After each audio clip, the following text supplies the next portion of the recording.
Welcome back to the Paddle and Fin Podcast Network. We're brought to you by Yak Gadget. For all your kayak fishing accessory needs, go to yakgadget.com. Pelican cases, coolers, and lighting. Go to pelican.com. The 153 Bait Company. For all your hard and soft bait needs, go to the153anglers.com. Now let's get this show started. What's going on? Facebook Live, YouTube, people of the podcast world, how are you? Hey, Jay. Hi, Brian. I liked it better when you were doing the intro. Oh, I can do that next time. Yeah?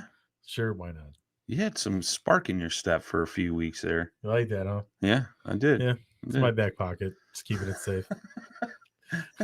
I pull it out on rainy days. Yeah, I don't want to let it all at once, man. Everyone's going to be expecting it. Come on, meow. Yeah, I got a reputation to uphold. Out on rainy days. Oh, see, I'm trying to share this up. And oh, look at him making all that noise. Of course, I make noise. So if you guys are tuning in, go in that lower left corner. If you're watching on Facebook, share up the show. We got Mike McKinstry in the house for part 2 of marketing yourself, gaining sponsorships, things like that. We kind of, in the first episode, kind of laid out a base ground, where to start from the ground level and things like that. And then not only that, I know Mike's got some cool stuff that he's been doing with his TV show, The Basquatch Hunter. Basquatch Hunter. Not Basquatch Hunter TV anymore. So we're going to talk a little bit about that. And yeah. Let's just get him in here. Get him in here. You ready? You ready? I'm ready. Mike McKinstry. Oh, hey there, guys. Yeah. Welcome to the show. Get a little tongue in the face there. I don't know what you're talking about. That was a stuffed animal. It's not a live animal. Yeah. Some heavy petting. What? I don't know what you're talking about. Oh, it's never PG with you two in the same studio. Yeah. It's like, minute and a half in. Let's go. might as well get it done out of the way. Yeah. Well, welcome back, guys? Man. I know we're kind of doing like this multi-part series with you. In part 1, we kind of talked about your marketing background, gave some advice for those folks that would maybe want to, step up their fishing game, work with some companies, maybe pro staffs and stuff, and kind of setting that base, as far as like your social media accounts and stuff like that, man. So, with all that being said, like, let's jump into the next step. You've been promoting some folks on your social media. You're taking quality photos, maybe getting some videos, working a YouTube channel or something like that. Now it's time to actually focus on maybe approaching some companies, man. So, how would you go about doing that? So after you establish yourself, so the first episode or segment of this, first of all, thanks for having me back on, guys. Yeah. I love being here. Thank you, guys. So I'm really excited about this interview, just so you know, because there's some really cool stuff. I was so pumped on the way home today. I was like, I gotta go talk about this. Anyway, so the first segment of this, the first part of this, we talked about kind of establishing yourself and choosing a path and getting a business plan and kind of like all the background foundation work. So now, assuming you got all that done, you figured out your plan, your strategy. Now it's making your brand profitable, making it marketable, making it a way to produce revenue. You'll hear the term ROI a lot at this stage, and that's return on investment. And that's the number one thing that marketing specialists or directors or companies in general need to focus on, is they need to get a return on every investment. So if you think about you as a business putting down $10,000 for something, you have to expect at least, 15,000 back, 20,000 back to break even on everything you're doing. So, now you're at the fun stage where this is the part that I had the hardest time in too, because there's no book on this. I've done this before, but not in this industry. And there's no golden path that someone else has taken that you could follow even. There's just, a crap ton of research and failures and dead ends that you have to figure out on your own. But making a brand profitable and marketable is super fun because it's unique to you. And this is where you find a way to make your brand produce revenue. So for example, like Paddle and Fin, I think it's a great example to use a podcast because And a podcast, your main focus, the main thing you do is you reach people, right? Sure. Like you actually like directly talk to people. It's not like you're putting out a physical product that you hope people get in their hands and stuff like that. You're literally talking to people. So to make a podcast marketable, just for an example, you have to grow your numbers. You have to have an audience. You have to have numbers first. You also have to have a reactive audience, meaning that you can convert audience members from listeners to customers of whatever brand you're going to promote or talk about. And you have to figure out how you're going to do that. And then the last step is you yourself or the brand, like Paddle and Fin itself, has to be recognizable and marketable and promotable. For example, your guys' logo is awesome. It's killer. It's simple. It's explanatory. It tells you what it is by looking at it. And it also is, it's strong. Like it's weird to say, but like I've been in graphic design my whole life. So it's like a masculine logo, you know, it's like it's solid. You know what I mean? Sure. So all three of those things together make your podcast as a brand, make it marketable. You know what I mean? So you got to think of that as a fisherman or as a, you know, content creator or as a podcast. You have to think of those three things and find ways to make every step of it profitable. And that's the fun part. You know, I mean, I'm sure you guys are going through that too and have been through that in stages. And that's the part that's fun because it's unique. You'll never be able to do something the same way someone else did at this stage. Sure. Everyone can produce revenue differently. Right. You know, and that was my niche too, is when I came into the kayak world, that was my avenue. It's not like I sat there and said, I want to do kayak fishing for a living. That was never a thing. It was more of I wanted to fish for a living and I wanted to do adventures for a living, and bass boats weren't doing it for me. I didn't see any avenues that weren't done already in that industry. Now I do, looking back at it, but at the time I didn't. But in kayak fishing, I was like, hey, this could be my vehicle to be able to do what I want to do for a living. And it was just like a lateral move to kayaking instead of bass boats. But it was a unique market. And that's how I did it, is I saw something that was missing. There wasn't a lot of content creators. There wasn't a lot of people that were doing something different yet, that were marketing things differently than everybody else. It was the same, you know, fishing in general. So you have to find that uniqueness to make yourself marketable and profitable.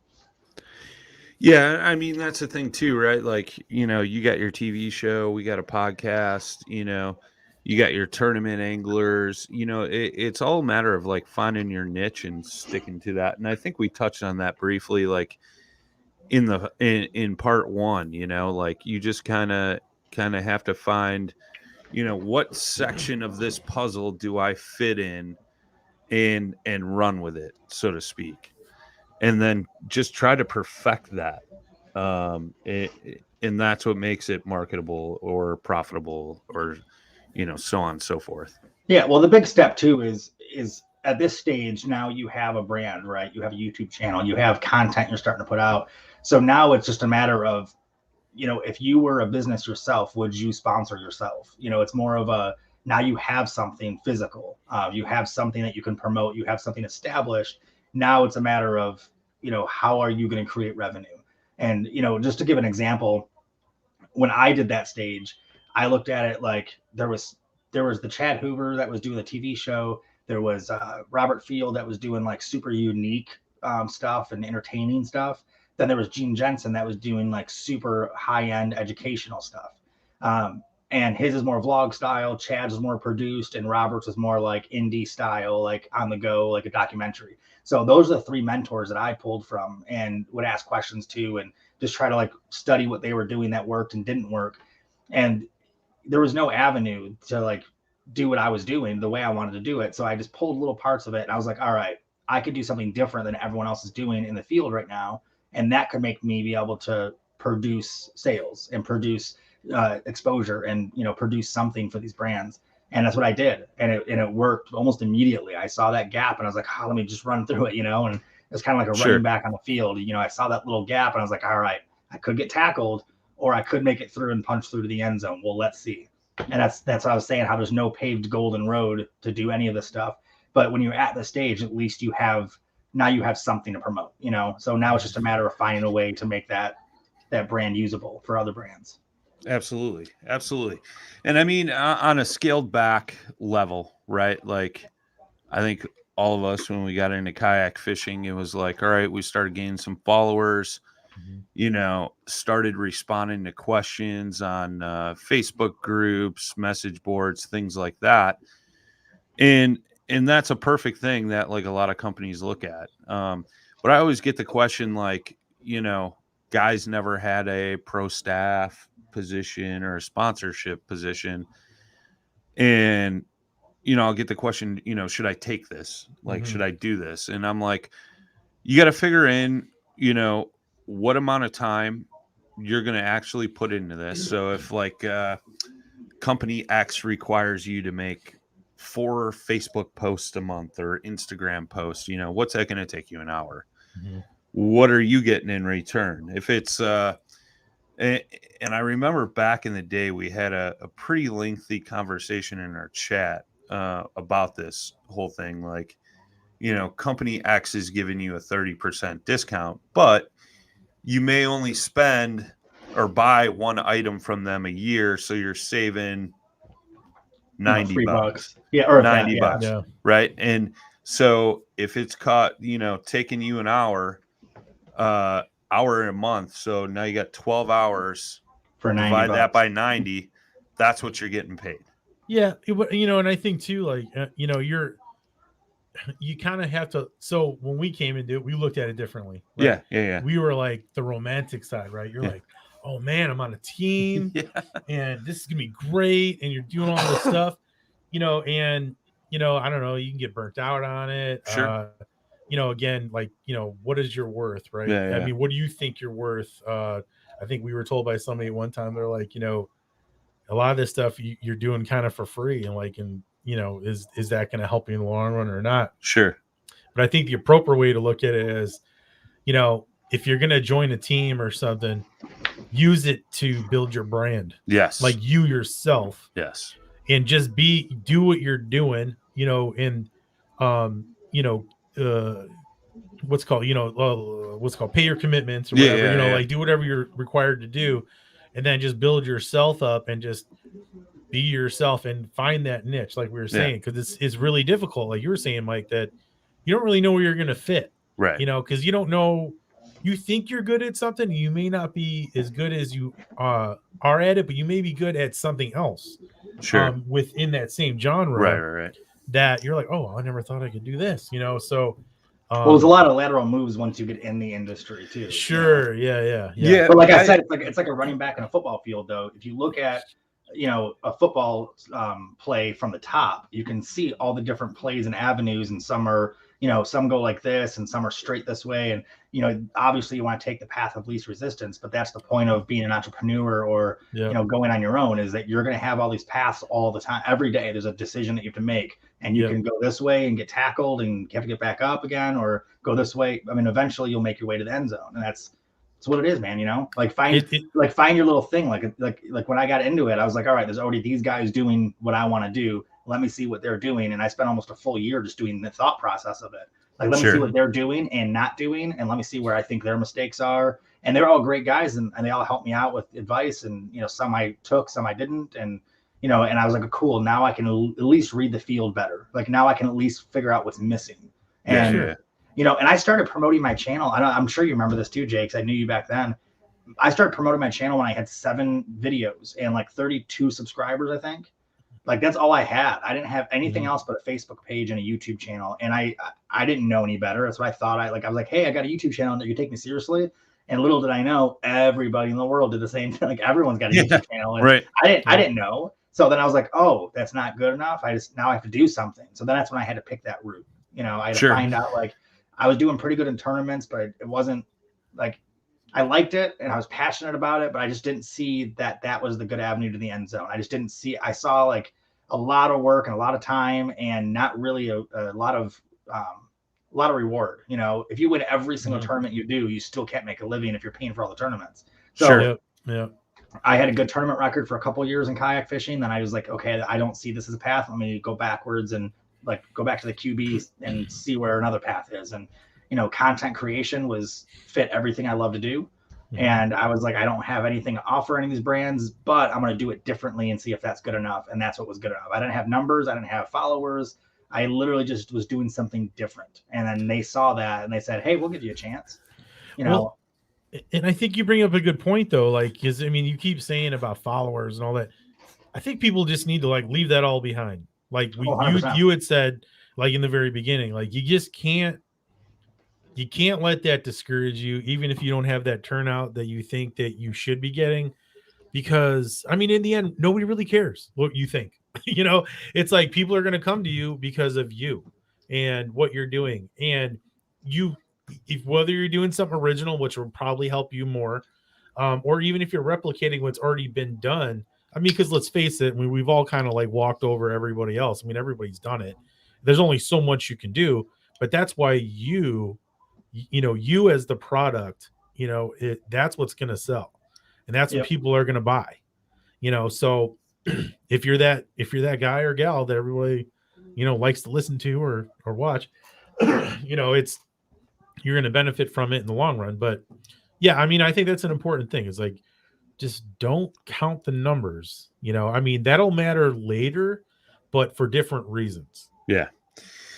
I mean, the point I was getting to is you got to start somewhere, right? Like a lot of these newer guys like coming into the sport and they want to further on, you got to start somewhere. It should be a product you believe in, you can stand by, because if you're just faking it, till you make it, you're going to get burned in the long run. 2, like people when you do that too. Yeah. And 2, when you do get in there, put in the work, like actually do the work, do what they're expected, exceed that even. Because other companies are gonna look at that. Like I'm talking to another company right now that I'm looking to work with, and I was actually pretty impressed because they had a survey they wanted you to fill out, and every company's different, right? And every company's got different levels that they'll put their staff at, or sponsorships and so on and so forth. But they look at that reach. What kind of reach do you got? They're going through all your social media stuff, looking, the other companies that he works with. Is he tagging them? Is he using their hashtags? Things like that. Like, so make sure you're doing that kind of stuff, because other companies are going to look at it down the road, when you're going to move on to other things, but you do have to start somewhere. It may not be the greatest deal in the world. Now, what I will tell you is like things like Woo Tungsten, like that's been like the joke for the longest time. Like, anybody can get on that team. You want to work with a company that, you can grow with. There's a possibility for moving up. And it's actually legit. You know what I mean? Like where the work you put in, you're going to reap the benefits down the road. Yeah. I agree with that too. Yeah. Well, that's the thing too. Like you said, if you promote a product that you're happy with and that you promote as a customer, that's going to be authentic, Yeah. And that's going to show a lot too. And kind of like you mentioned a little bit ago too. And, I always try to remind people of the numbers don't matter.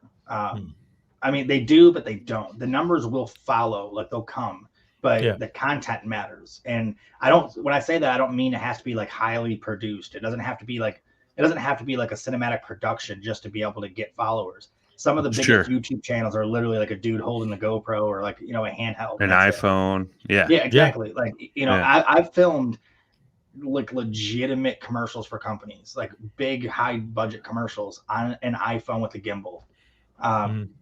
If they weren't there, because they don't know, you know what I mean? So it's like, they think it's all cinematic, but I'm like, look, what I was doing for that specific product, like at least part of the shoot, I could film, like my iPhone's got a great camera and it was like an outdoor shot. It didn't need to be focused at a certain depth or anything. Like it was easier to film on a cell phone. So people can do great content with just their phone, and you can edit on your phone too.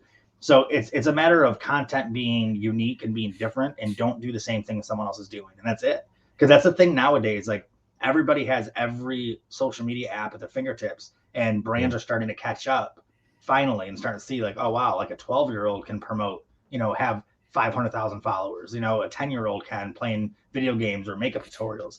So it's not unique to have a huge following. It's unique to have unique content, to have something different. So the numbers, and it's funny because even at iCast last year or this year, I mean, there was brands that for the first time in 4 years of me going to iCast, 5 years going to iCast, I had brands tell me flat out like, oh, we don't care about the followers. Like we don't care because we've learned now. Like now they've been burned by guys that have, 200,000 followers, but none of them are actually converted to customers and they don't get anything out of it. They'll get likes on their Facebook page, but what does that turn into at the end of the day? Sure. Being popular and being successful are two very different things. Well, and I don't think that's a true measure. Like, I don't think the numbers are a true measurement of anything, honestly, because I'm not always able to like watch YouTube from like my phone where actually my account's on. Sometimes I'm doing it at work, I mean, and the thing is that like, so I'm not signed in, and I'm just watching various videos, but I'm watching them and and some of them are making an impact, but nobody's ever going to see those numbers. Sure. Because I'm not clicking the like button, I'm not subscribing, but I should be, and everyone should. But at the same time, the way this stuff is fed to us, like it's going through other channels, like I don't think there can really ever be a true measurement. Now you're going to have your, was it Logan Paul and all those goofballs? Like they got their presence is completely different. Like we have to struggle in hours for sure. Mm-hmm. Fishing and hunting is like for this conversation, fishing, very specific niche. And you got some like old timers and people that just don't want to be on the web. And I think we're kind of on that line, like where, I like just not having the phone on sometimes, what I mean? But you're going to have people who are younger. Perfect example is the kids walking to the bus stop this morning. All of them are like this. Yeah, not paying attention. Oh my god! Yeah. But they're all glued to their phones. Yeah. So that audience is definitely going to like interact with these videos and all this stuff and all this content that's out there. But but again, just reinforcing the point, like the numbers, they don't. There's no true measurement. Like people can say like, oh, 200,000, like you're saying, and there's no return on it. But there actually could be a return on it from the other side with like just, maybe you got like, 500 people. Well, I mean, the big thing is you've, in the bigger scheme of things, you've seen a huge shift in advertising and marketing dollars for a lot of companies shift from like TV, magazines, all that stuff to social media influencers. So that's where a lot of that comes from. Mm-hmm. What's up, One on Angling? Go subscribe to him on YouTube. There you go. Come on, Jay. Yeah, I'm on it right now. You better be. The phone's right there. One on Angling. If Jay doesn't subscribe to your YouTube channel, let me know, and we'll send him to Mike's house to get beat up. Hey, but, the thing with the content though too is if you're there's so many kids. Like when I just did a kids camp the other day, they had 250 kids there, and most of them were between 8 and 12 years old. I was so shocked with how many of them knew me from YouTube. Yeah. And like, I was so surprised. I was like starstruck with these kids. Like, I was like, wow, you're a fan of mine. Like you follow me and you know who I am. Like, it was so cool. And there was a big group of them. And I was like, okay. So I have an audience between 8 and 12 years old that I didn't even I don't realize, but it's funny because that's a very profitable demographic because when people spend their own money, they're a lot more like, that just being a fisherman. Like when we spend our own money on stuff, it's a little bit different. If our parents are buying it for us, we don't care. We'll ask for everything. Yeah. You know what I mean? I remember as a kid, like getting the Cabela's catalog and like circling like half of everything on every page. And I handed it to my old man and I was like, here's my Christmas list. And he was like, yeah, that's mine too. So good luck. Hey, we circled the same things. Yeah, right. I think that's too like when catalogs were like this thick. Yeah, exactly. Exactly. That was like pretty much when the internet was still fresh and new. But that's the important part though too, is that people have to realize I don't need 200,000 followers. I need 5,000 followers that are very like loyal and the right demographic supportive. And they're supportive. And that's what it's funny because someone recently told me this and I think their intent was to hurt me, but it made me laugh and made me really proud at the same time. So I was like, good luck, man. Like it's funny when people say when they're miserable, like when they're in a bad state of mind and they just want to bring people down. But I had someone, it was on Facebook actually, say that I tried being a podcaster and I failed. I tried being a YouTuber and I failed. I tried, all these things and I failed at them. And like someone was just like ripping on me. And I like literally replied with a laughing emoji because it made me legit smile. I was like, this person thinks that my idea of success is having more followers, like, or more viewers. Like it made me laugh because I'm like, I've never once thought that was a sign of success. Like I have over 3.5 million viewers on my show in the first 12 months of airtime right now, and I don't even think that's that cool. Like I think that's just because I know where I want to be. My social media numbers are super low compared to, you know, Robert Field or someone like that who focuses on social media. And it never bothered me. I think it's awesome that I have 5 viewers or 100 viewers or 5,000 viewers. Like, I don't care. Like, I think it's cool that anybody watches my stuff. So when this person said like, oh, my podcast's a fail because blah, blah, I'm like, I've been doing it for 3.5 years and I still enjoy it. I don't care if people listen to it, to be honest with you, because I know I'll have at least one person that will listen to it that it might help. So, you know, so it just made me laugh because I'm like, people focus on the numbers that much where they think I failed because I don't have a huge audience, or did I succeed because I'm able to do these things for a living and don't care if I have a huge audience. So like, you know what I mean? Like who really is, who's really failing there, you know? Sure. No, I know where you're coming from, man. It's you know, one person's success is going to be way different than the next person's success. You know what I mean? Yeah, dude, I'm doing what I love. So I'm successful in my book. Like I'm helping people that I come in contact with and I'm making a positive impact on people. Like that's, I don't know how much more successful I can ever be. Like that's literally what I want to do with my life is impact other people and create a positive environment and be able to do what I want to do for a living and have great experiences.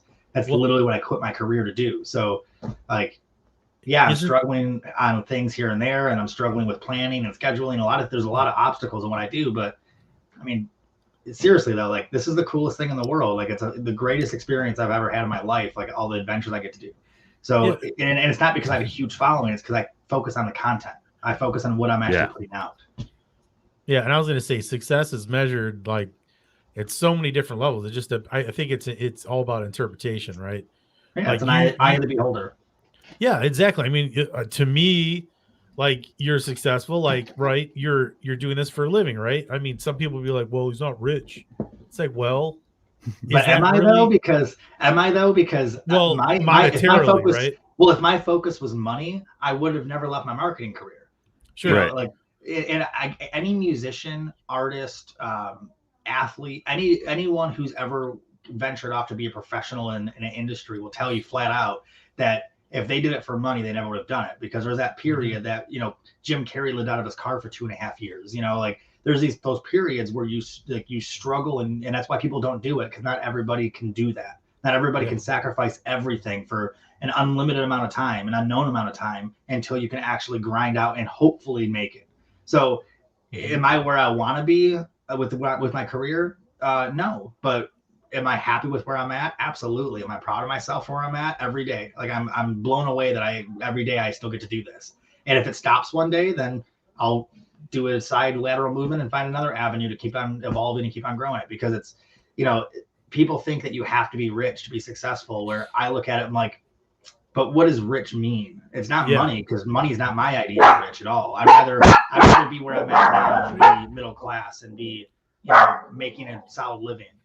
I'd rather be there than, like, I have friends that are millionaires and they're not happy with what they do for a living. They hate their lives. Like, not hate their lives, I guess, but like it's all relative. If 70% of my income is bills and my $2 million, $3 million a year buddy is also paying 70% of his income in bills, what's the difference between us? He just has bigger payments than me, you know? So I consider myself pretty damn successful. I have zero debt, no car payments, no mortgage. Like I have zero debt and I get to do what I want for a living.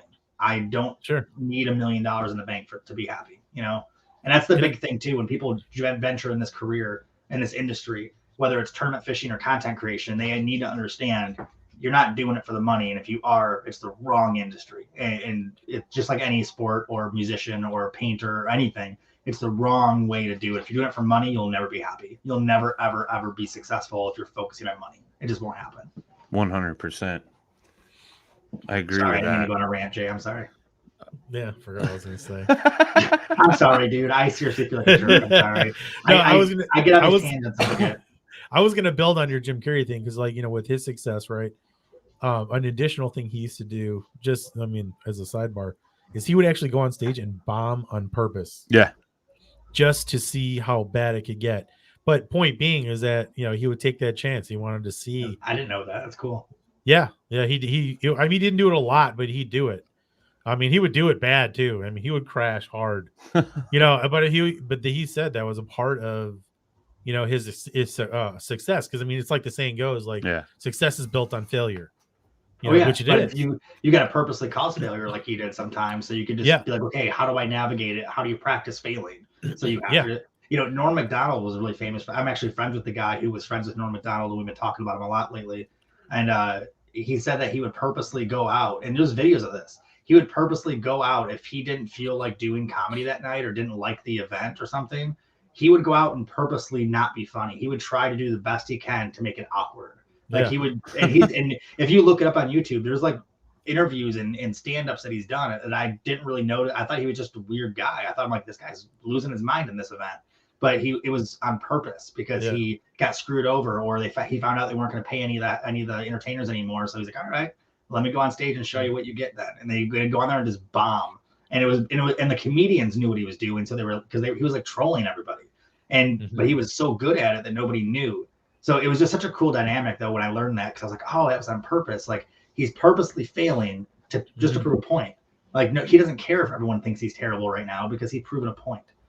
I thought it was kind of cool. So like it's like purposely failing for a purpose is just interesting to me, because I'm doing this. So it's a weird thing to segue here, but I've been doing a meditation class all week. Personal health is a big deal, mental health is a big thing for me. So I signed up for this like really big in-depth breathing and meditation class, and it's like 3 hours a day. It's intense. And today they asked in the class, they're like, does anybody here wake up hoping they fail? And everyone's like, no. And I was like, I do actually, because I hope I learn every day. And you don't learn from success, you learn from failing. Like the best way I learned to fight in martial arts or anything was to not want to get punched in the face. Like, because I got punched in the face enough where I'm like, hey, I don't like that. That hurts a little bit. Like, I'd rather not get punched in the face. So, like, learning that to explains not a lot, get Mike. It's true, though. Like, I got beat up a lot when I was younger, and I had to learn. I was like, all right, I don't like getting beat up anymore. How do I stop from getting beaten up? I don't want to fail anymore. So I learned how to not fail by failing so much. So everyone was shocked in the class when they're like, everyone's immediately going, no, I hope I never fail. And I'm like, I hope I fail at least once a day, because that's a learning experience for me. It's absolutely. You know how I learned how fragile eggs are? Because I broke them when I was a kid. You know how you learn like how to piss your parents off? Because you do it. You know what I mean? So failure is a really important part. And that's not to say too that you're not going to like, fail even after getting better at something, be more successful. You're still going to have a couple bombs here and there. I mean, it happens, especially with content, right? Yeah. Like you'll think that could be a point too where you just kind of like ran out of gas. Yeah. And you're like, well, I got to put something out, and I'm pretty good at this. And you're like, damn, I didn't do so good at that. So this kind of ties in with what One on Angling says. He says, I'm more of a fisherman than a YouTuber. I enjoy sharing my experiences, and if I can possibly help someone along the way, that's awesome. I'm my biggest critic. And I remember that, like, when I started the whole podcast thing, like, I freaking hated my voice. You have a lovely voice. And but I would always go back and listen to the episodes, and I'm like, I sound like such an idiot, and then like I remember there was a point in time like where I think for a few episodes I like heavily edited the episodes, and I'm like, this sounds so non-organic, it's ridiculous. Like, and that's the thing, man. Like, you just got to be yourself. I think that's the biggest thing too. Let it like fly. You see a lot of folks trying to be people that they're not on the social media. It's the on-air personalities. Yeah. And a lot of companies sniff that out. You know what I mean? Yeah. Yeah. I mean, and I think this is the perfect segue, right? So let's just say now we've established, you're doing good. You're putting out some content. You're getting, so now the numbers are coming, right? You're not paying attention to them. Like, you're not depending on them, but you see them, and you get a little bit of a fuzzy feeling, and you're like, cool, somebody's paying attention. Now, what do you think we should do, Mike? So, well, that's the fun part. From like I do, and that's repetitive. This step right here is going to be repeated your entire career, and it's finding, now that you have, like I said, you have something now. You have followers coming in now, naturally, organically. You're building your name. So now this is the part where you always, like I said, you always have to evolve and change, because the industry is always changing. There's always a demand from brands that is different now, and it has to be successful. So you have to keep up. So now you get to find that niche that you have. And like you said a minute ago too, like, you have to accept who you are. Like, you can't nitpick yourself too much. You have to realize that you are who you are. And if you try to change that, then you're not yourself anymore. So you got to be authentic, be you, but find a way to promote what you love about what you're doing differently than someone else. Mm-hmm. You know what I mean? Like, for example, Robert Field is my biggest mentor, and I don't mind calling him out on that, because that dude literally would sit on the phone with me for hours and give me advice on my videos and send me emails this long of critiquing my videos. And this was, 5-6 years ago. And it helped me so much. And I was at that stage where I was like, okay, now I'm quit my job. Like, now I got to do this. Like, where do I start? And everything he told me was, hey man, I don't have a manual on this either. I'm still doing the same thing you are. And it put it in perspective, like, oh, this dude's still trying to find different ways every day too. So I better get good at like evolving now, and better get good at finding different avenues. So my best advice for somebody at this stage, like, you have a YouTube channel, you have some followers. You have to have a lot at all, but you have a core following where, if you say, buy Pelican cases or Yak Gadget products, at least one person's going to most likely be like, hey, this guy said it, so I'm going to go get it. Mm-hmm. When you're at that stage, now you get to do the cool part and make the content, and you actually get to produce the content and market it and promote it and find your niche. I'm still finding mine. I literally all the time, I change something about the way I talk or the way I introduce something, or like, I'm always trying to find different ways, because I am my biggest critic too. And I see my own footage for 30 hours every episode while I'm editing. So I get sick of hearing the same thing. So I start changing the way I talk, and, you always have to change that delivery. And that's the stage you're at this point, is you got to find a way to deliver your message and deliver your platform and deliver the brands that you're trying to deliver, all in your own unique way. It's kind of like finding your I don't want to say finding your stage personality, because it shouldn't be different, but finding, the way that you're going to promote it. Does that make sense? Like, yeah, it does. Absolutely. Like, if you're a ring announcer or a circus announcer, or just like an MC of an event, like, you're going to be yourself still, but you got to figure out, like, okay, how am I going to start this introduction? How am I going to, am I going to talk about the brands in the middle or the end, or am I just going to naturally throw them out as they show up? Am I going to, like, you got to find, like, who's your personality that everyone's going to see, and how can I keep it authentic? So I'm the same person on and off the camera. Like, that's a hard part.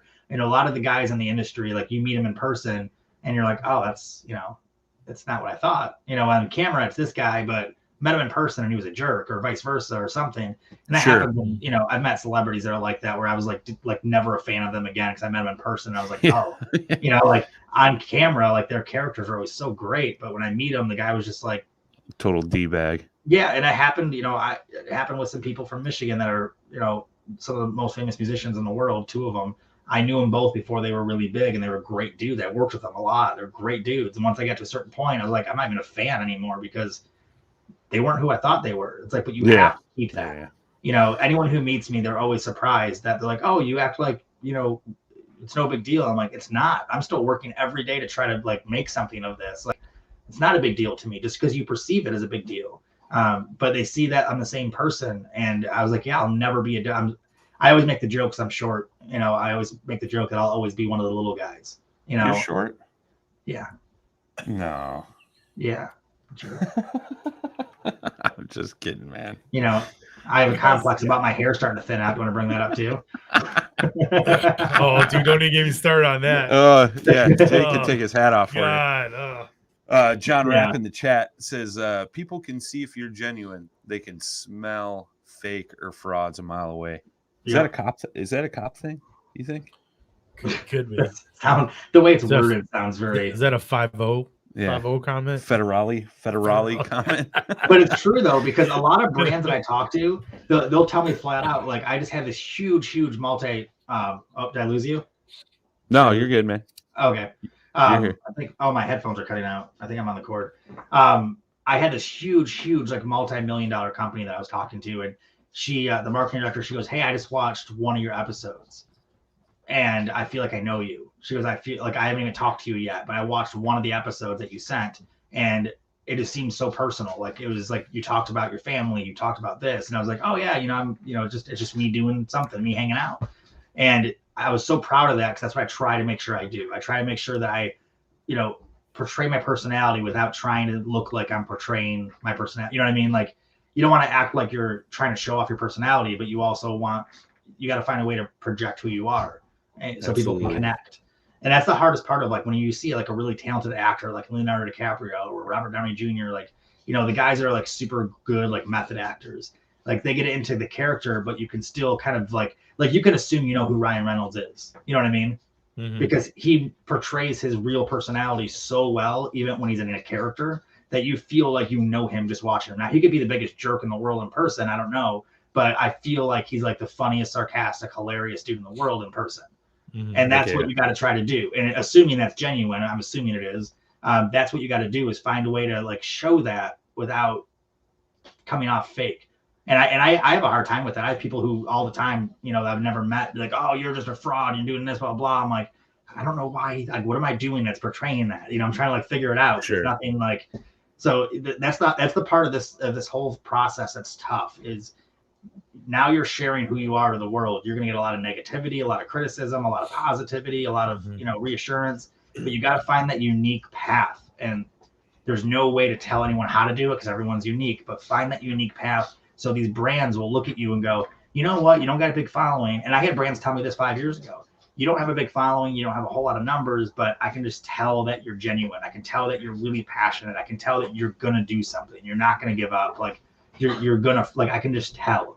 And that was the most valuable thing I did was I portrayed my personality and who I was, my passion in every piece of content that I did. I didn't try to copy anybody. I didn't just put content just to mail it in, just to do it. I made sure that my passion was there. So, you know, that's this stage. You know, the only stage above this stage, if we did a part 3 of this, the only stage above this stage would be how to, you know, turn those relationships into long-term relationships and how to, you know, go from making $1,000 a year or $5,000 a year from a brand to making $50,000 a year from a brand, how to do that next step. But it's the same thing over and over. It's just duplicating it and magnifying it. So this is the hardest step because you got to do it all the time.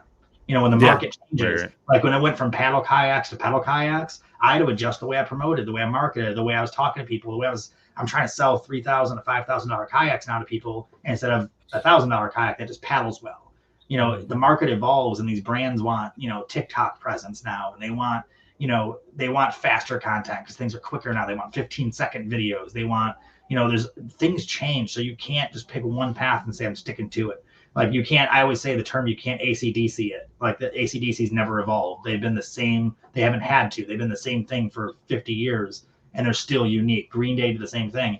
You can't do that in an industry like this because you'll age out, you know, you'll just get washed away. So you have to constantly be like, all right, I'm this right now, but now I need to find a way to keep up with the industry this way. And you have to watch where you think it's going to go and try to beat it before the companies even know they need that area. You know, like on TikTok, I had 3 viral TikToks that were non-fishing related. And I did that right away in the beginning because I knew that TikTok was going to be something that brands would want to see and want a presence on. So I purposely went on there right away and just tried everything I could to get, you know, numbers and get content. So I had something because when that wave came in, I had to make sure I was ready for it. You know, and you got to evolve every single day. You know, Jay, you're a river fisherman, like a river guy, or to me you are, at least. I don't know if you really are, but to me you're a river guy. And I don't know why. Are you a river guy? Yeah, a little bit, yeah. Okay, cool. No, I fish rivers too. Okay. Drew Jr. Yeah, well, Drew is like I don't know if we want to do that. Like Drew's definitely a river guy. Yeah, Drew is like like I said, he's like I've called him before. I'm like, hey, I'm fishing a river that you've never heard of or seen. I need advice because I just know that he'll be able to he's the river guy. Oh yeah. But if you think of a river, you know, it's a super old saying. I'm sure you guys have heard a million times too, but maybe people listening haven't. If you go to the same place in the river every single hour for 24 hours, every single time you stand in that water, it's different water, it's a different scenery, it's different everything. Mm-hmm. The current's different, the wind's different. The water you touched an hour ago is now miles away. And that's how you have to be in this industry. You have to be constantly flowing. You can't be stagnant. That's why I always say when I hit a goal, I use it as a launch pad, because if I stop and celebrate, then the industry's still going here. I have to just launch and keep up, you know, try to stay one step ahead.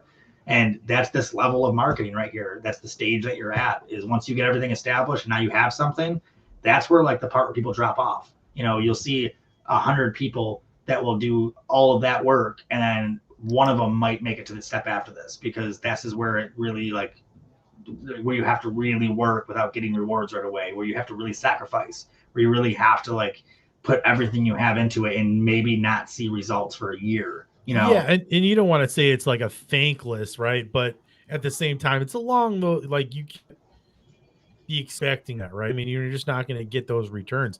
And to your point, like you definitely have to be adaptable and versatile. Like you got to be ready for whatever wave is coming, adapt to it, embrace it, you know, and especially as far as YouTube goes, you got to fall within whatever the algorithms are going to be, you know, and kind of play to that, you know, to again, we didn't say like pay attention to this, but if to get those numbers, right, that's going to get more people in there because it's going to be pushed forward.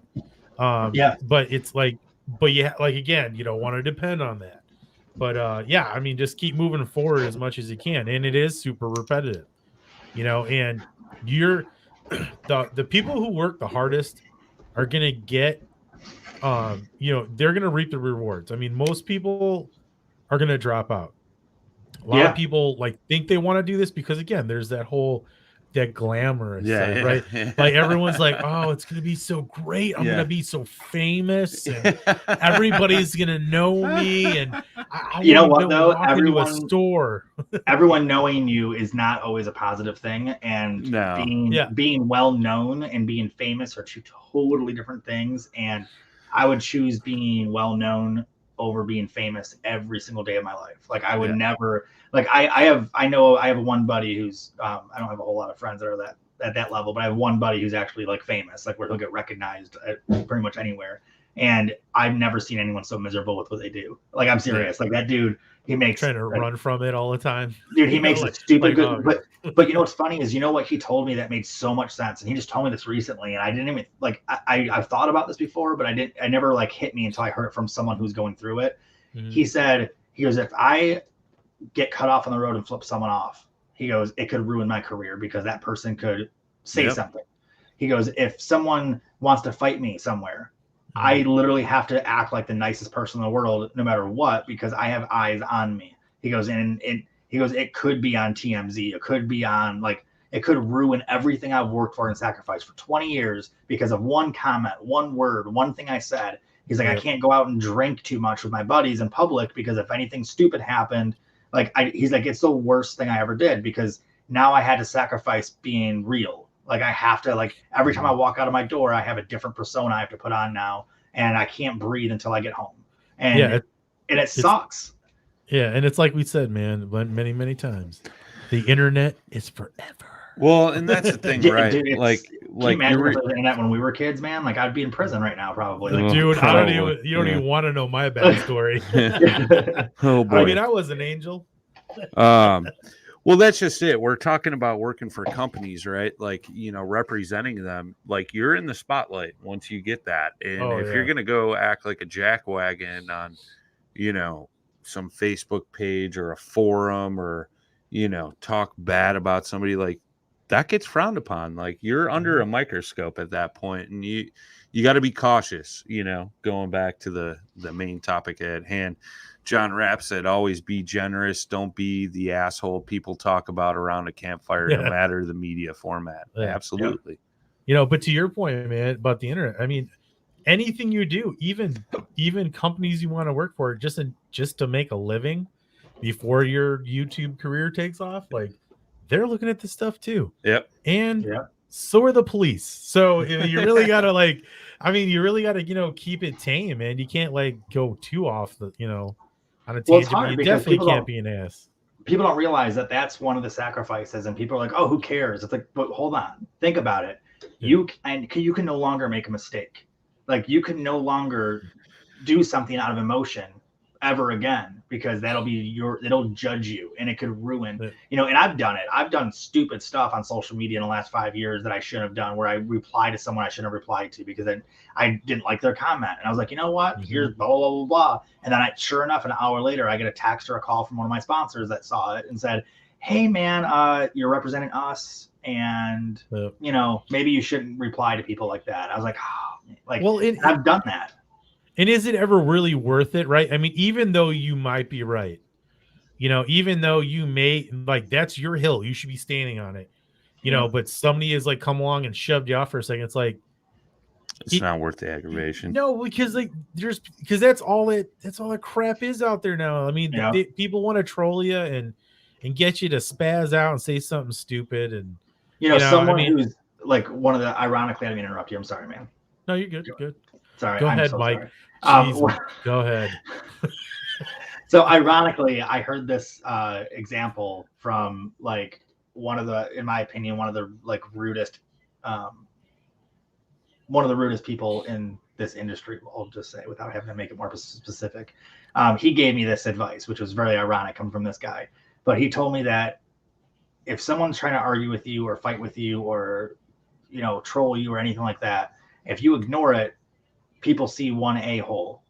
But if you interact whatsoever, even if you're right, if you interact, everyone just sees two a-holes. That's all they see. It's like seeing some dude in a parking lot of a grocery store screaming. Everyone's going to drive by and be like, what an idiot. But if you go back and you're like, hey, stop screaming, and you're screaming too, everyone and you're like, look at these two morons. Exactly. That's exactly what it is. So, but it's so, like I said, it's so ironic. The person that gave me that advice is one of the, like, it's just we're the weirdest people to ever give it to me. It's like me telling someone not to be short. It's just like the weirdest thing. That's a weird analogy, but you know what I mean? It's so true though. It's like, you got to avoid all of that. And it's hard. Like when someone tries to slander my work or try to insult what I do for a living, what I'm so passionate about, it's like, it's hard for me not to be like, hey dude, like, let me defend myself. It's harder to sit back and go, whatever. But after a while, like, I learned to just control my bubble. Like everyone's got their own little bubble, and everyone only has a control of their own bubble. I can't control what you do or say or anything, or how you react or how you feel. But in my bubble, I control how I feel, how I react, what I do, my actions, how I take things and don't take things. Like everything's in my control.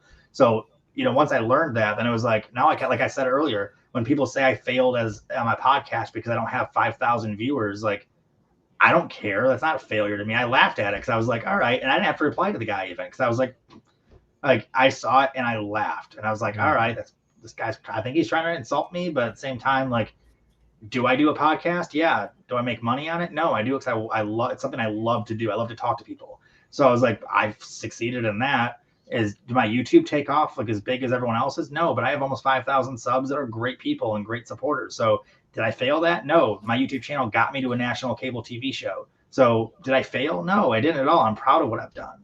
And it just makes me laugh when people do that. It's just funny. You don't have to reply to people. You can just realize that they're angry and they're projecting their anger, or they're disappointed in themselves or in their life or someone in their life, and they're projecting it. That's all people can do. You can either promote positivity because you're a positive person, or you can promote negativity because you're a negative person, and that's your own thing. You know what I mean? Yeah. Like, no one has control over that.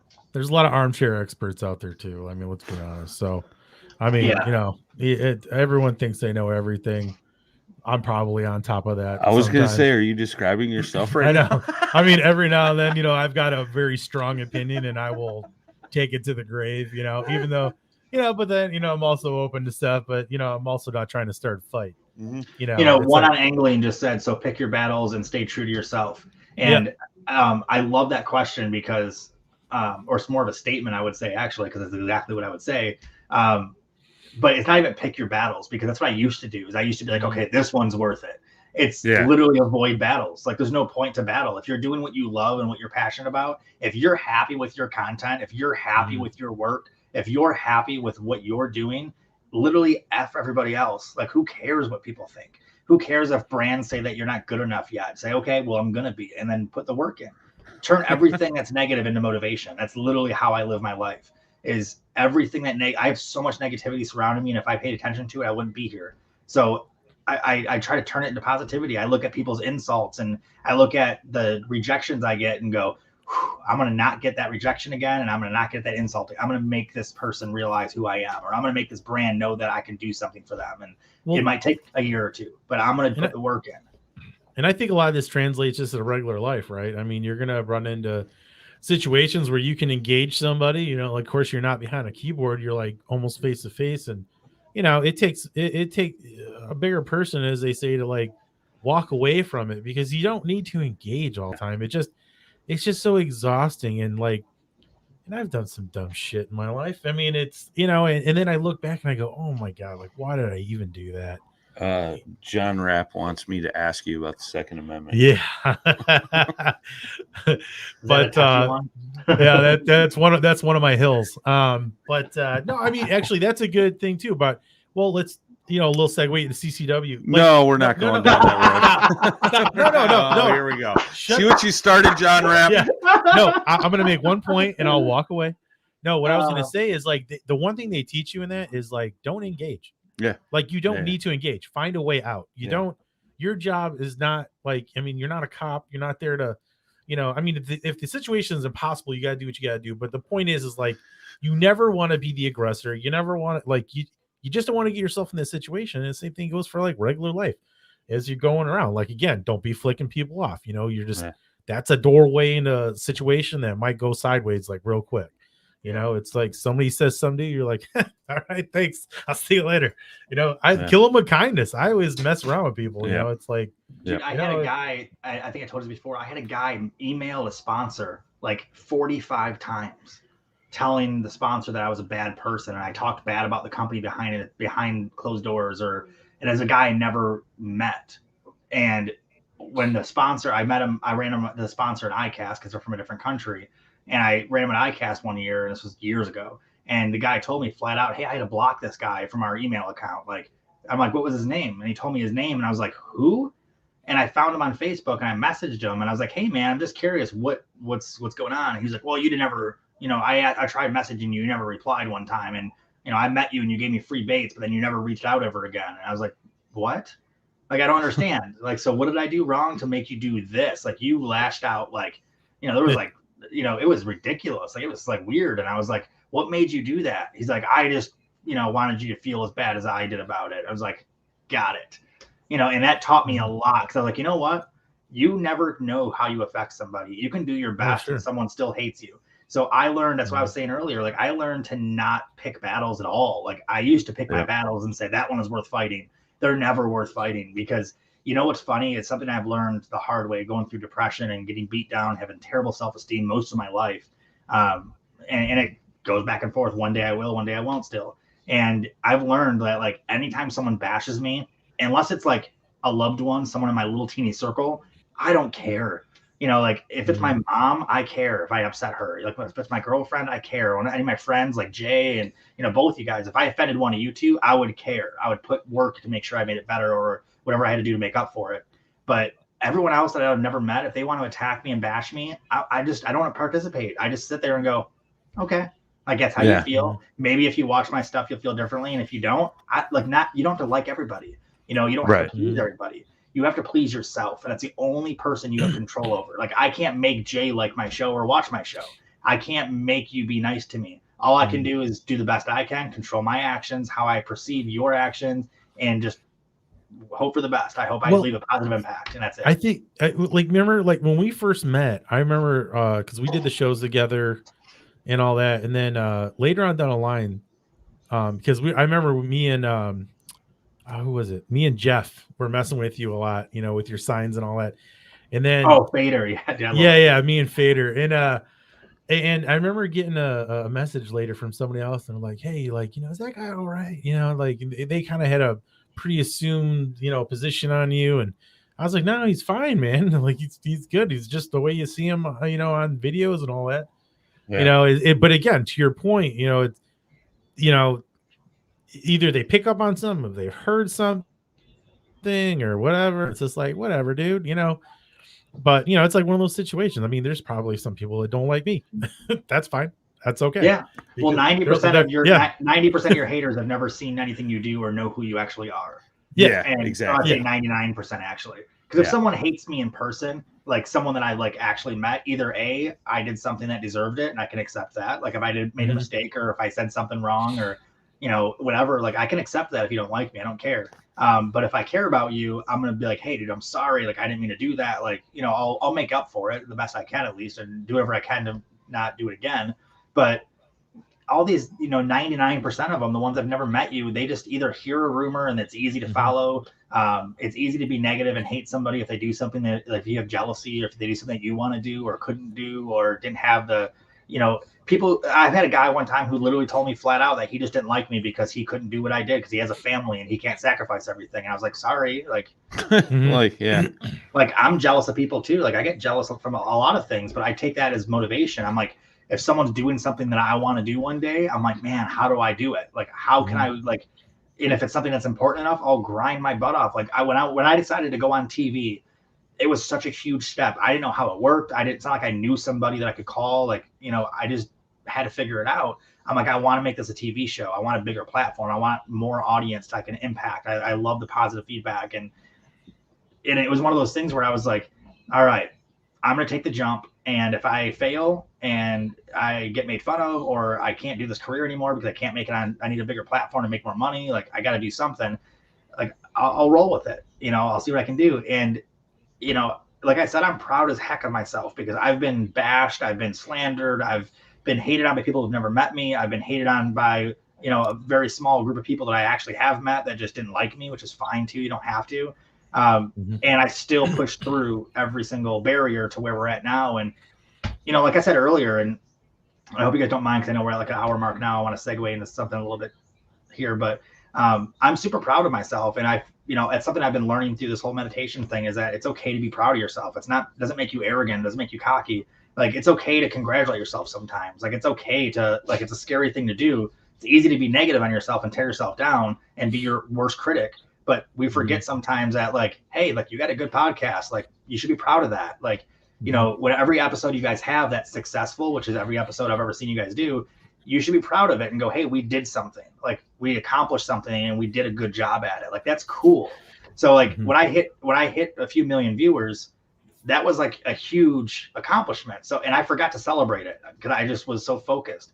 And when my YouTube channel hit 1,000, 2,000, 3,000, 4,000, like every milestone of the subs, I never celebrated it. But looking back, I'm like, you know what? It is kind of cool. Like I have 4,500 subs. Like it's not a lot to some people, but it's a lot to me, and it's cool. I built it, and kind of what I told you guys earlier before the show started. Like I wanted to mention a few things that I'm really excited about with the show. And it's not that I'm excited about them. I'm proud that I was able to do them, and I'm excited to share them because that's where my joy is. When I'm done editing an episode, it gets approved by quality control for the network and all the regulation for the FCC and everything.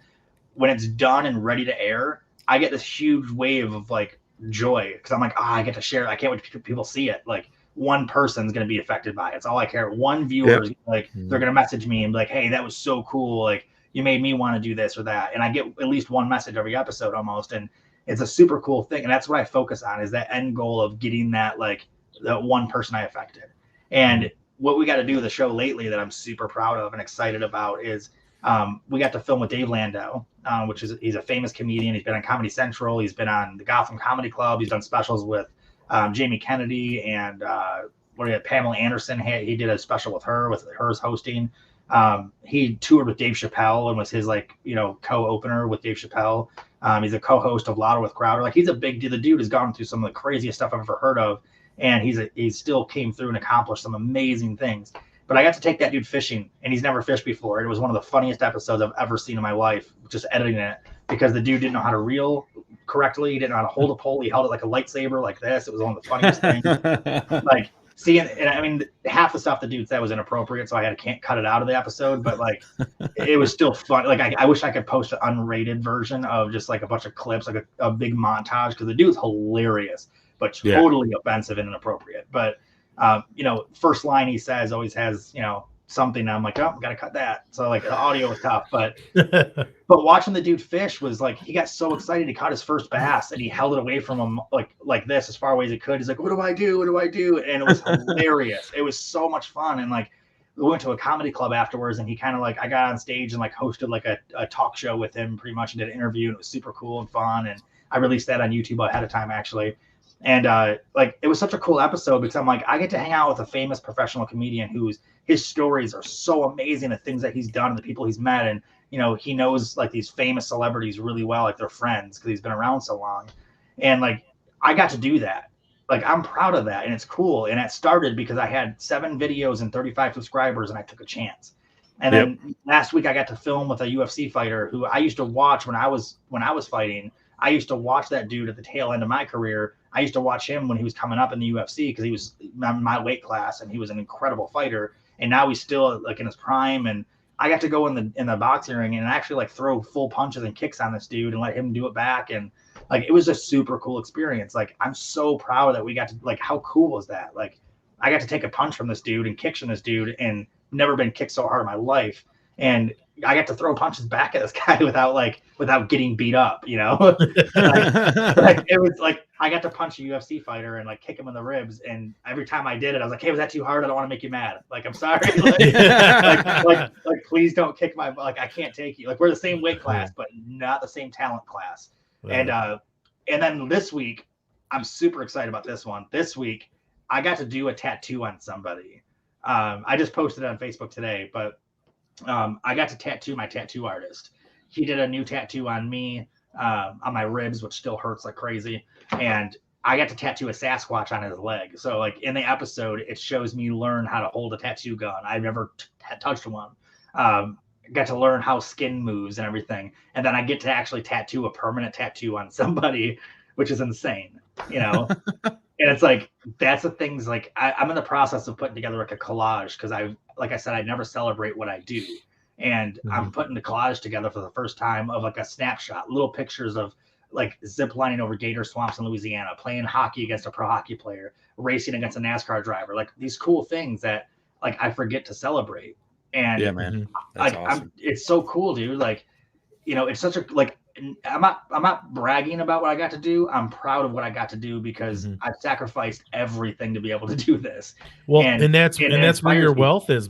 Remember, we were talking about wealth. That's where your wealth is, an experience. Yeah. It's the same thing they say with like when you're, you know, a father to son. Like, you can buy your kid like a million things, but what he's really gonna remember is like the experiences he had with you on like those little trips and like just, I mean, we talk about this all the time. I mean, for us, like a lot of our wealth comes in experience. Like, we've done some pretty cool stuff, you know, and there's a lot of neat places we've been to. Huh? We have. Okay. So I don't even know who this guy is anymore.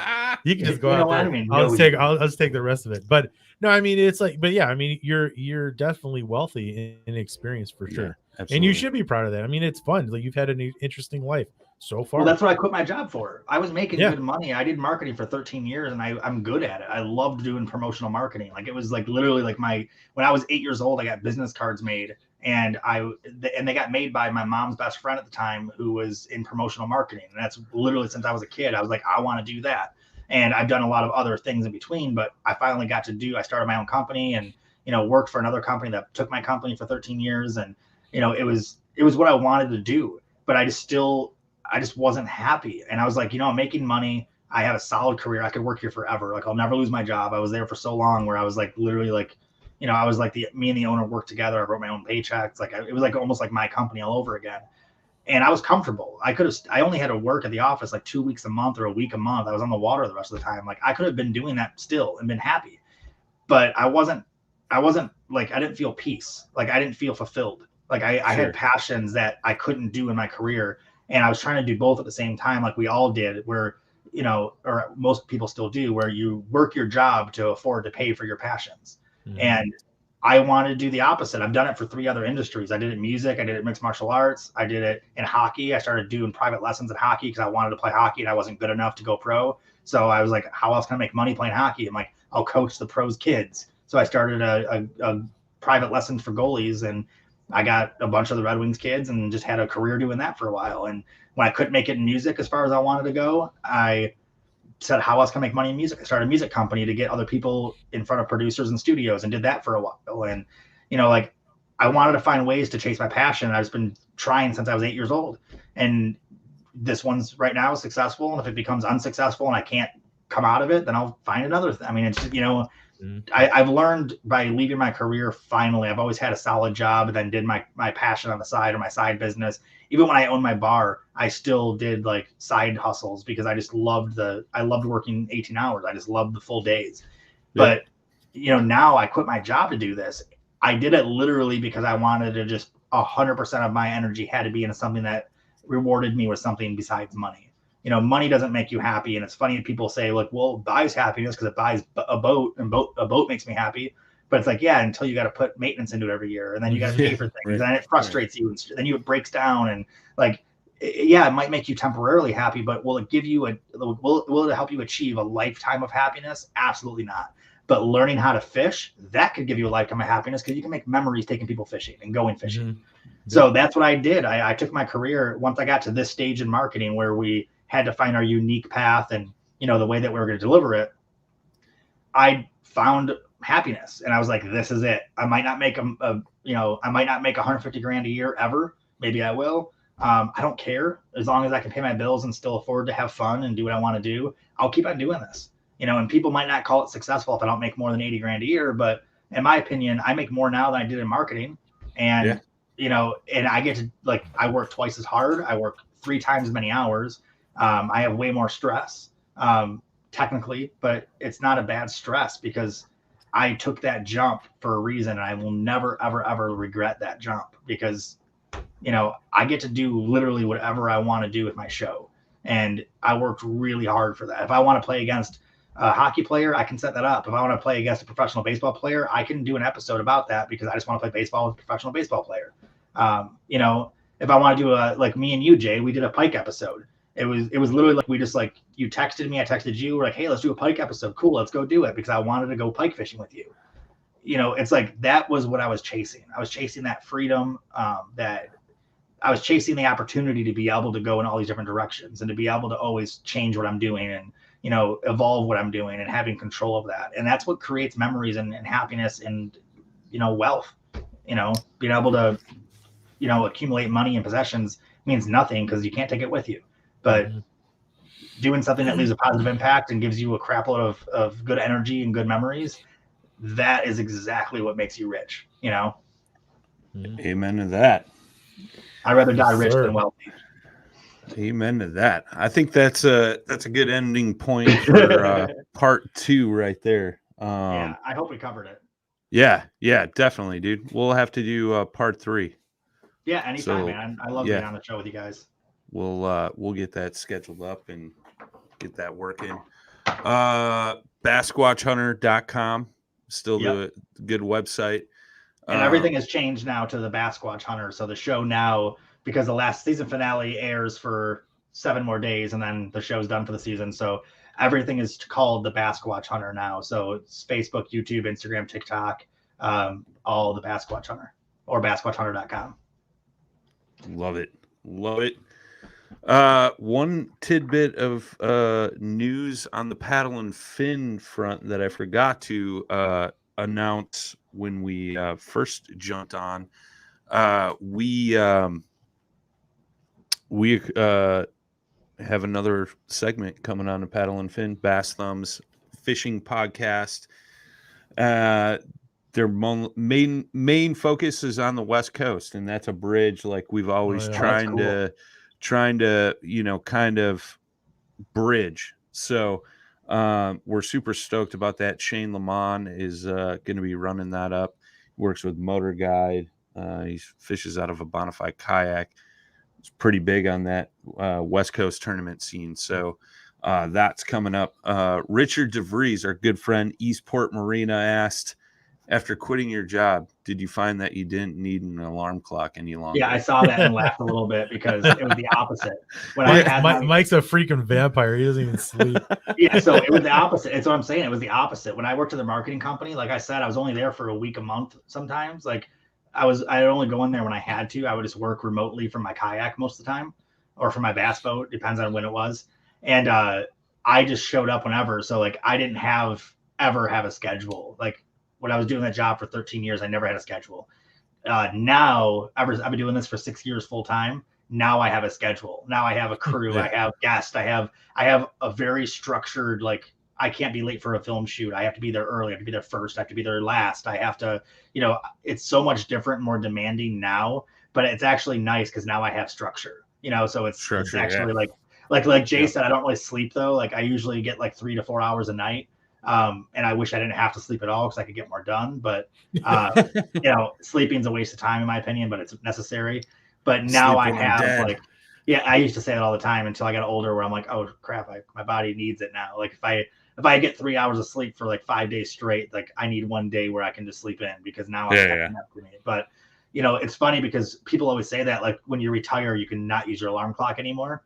And I didn't retire though. I went into something twice as hard, twice as stressful, twice as demanding, but 100% more healthy for me, So now I have an alarm clock. Right on. Thank you, everybody that tuned in tonight. If you guys missed part of the show, you could always go back, rewatch on Facebook, YouTube, catch it on any of the podcast platforms right after the show ends. Mike, thank you as always. Thank you guys, man. I love being on here. John Rapp says I work now, retired. So, Mike, thanks again. Jay, final thoughts? Thank you guys so much. Words? Appreciate it, guys. Yeah, thanks for coming on, Mikey. Appreciate it. Jay actually had something to say this week. Oh, I mean, no. We will catch you guys next week, Thursday, 7 Central, 8 Eastern, 5 o'clock out on the West Coast. Till next time, boys and girls. Tight lines. Smooth paddle. Peace.